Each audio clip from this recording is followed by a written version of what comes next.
I made a lot of mistakes when I started teaching yoga online, and in this video, I'm going to share what those mistakes are and what I recommend you do instead.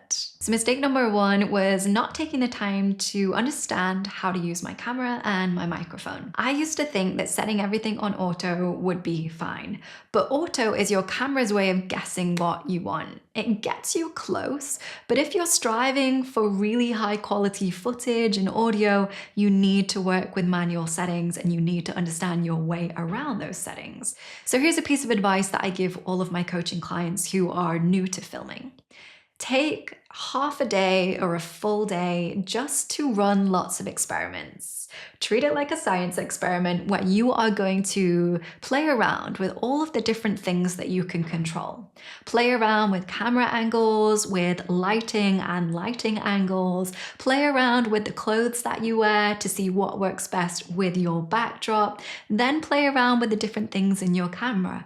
The light settings, the focus. Play around with audio to see how loud you need it to be for your tone, because what works for one won't work for another. Especially if you're a woman, you'll need different settings to a man. Then, once you've got all of that, you can then figure out what are your perfect settings, and then you can set them and forget them every single time.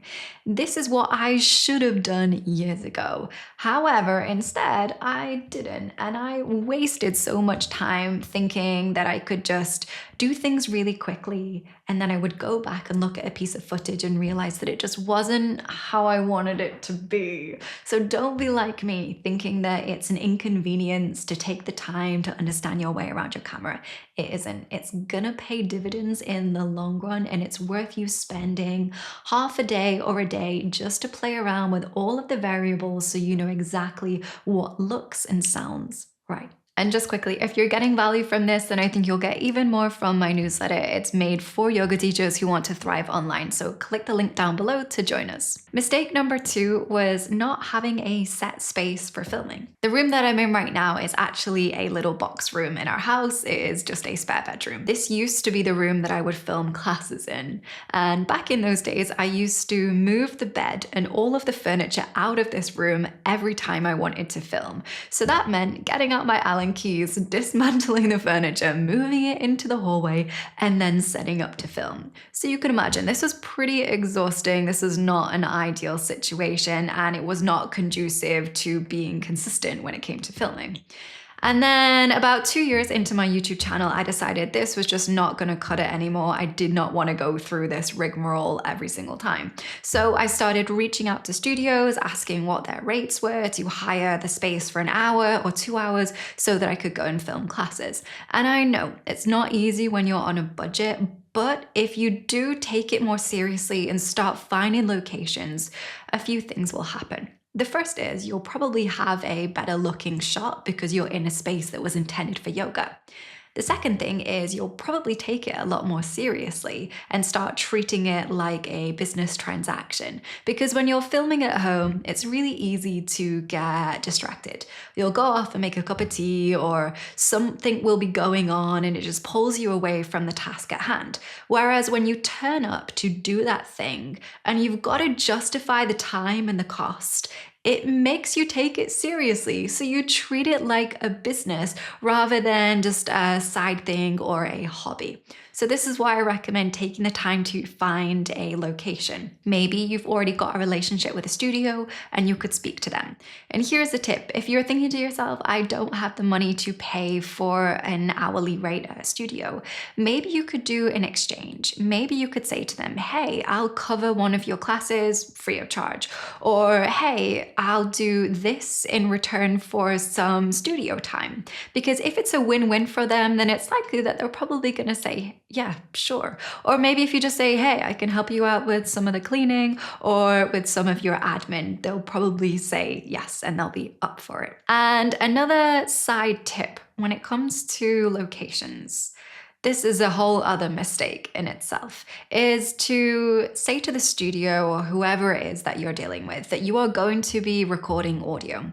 Because if you do not let them know, they won't know that you need a quiet environment. And this has happened to me before. There was a studio that I used to hire, and there was a hairdresser's downstairs, and I never let them know that I was going to be recording audio in real time. So this meant I turned up to teach, and there were hair dryers going off. There were like just lots of blowers, lots of machines, lots of noise directly underneath me. And if you go back and find those classes, I think I'll pop some up on screen. There is a very subtle hairdryer like constantly in the background of these classes. And it took me ages to figure out how to edit that out. And that could have been avoided if I had have just said to them, hey, I need a quiet environment. Is there going to be any issues here? So quick tip for you. Now, the third and final mistake is not filming in bulk. So you remember when I said that I used to move the furniture in and out all the time? That meant that by the time I'd done that, filmed one class, I was exhausted and I could not do any more. So this meant every single week I was going through this whole process, and it was just not an ideal situation, because if I went on holiday, if I was ill, if I was tired, I never had another video to share. And I was constantly stressing out about my next video because I didn't really have a production line of videos yet. So in the early days, I started filming 2 classes in one go. So this meant I had this week's class, next week's class, and I had a little bit of room to breathe.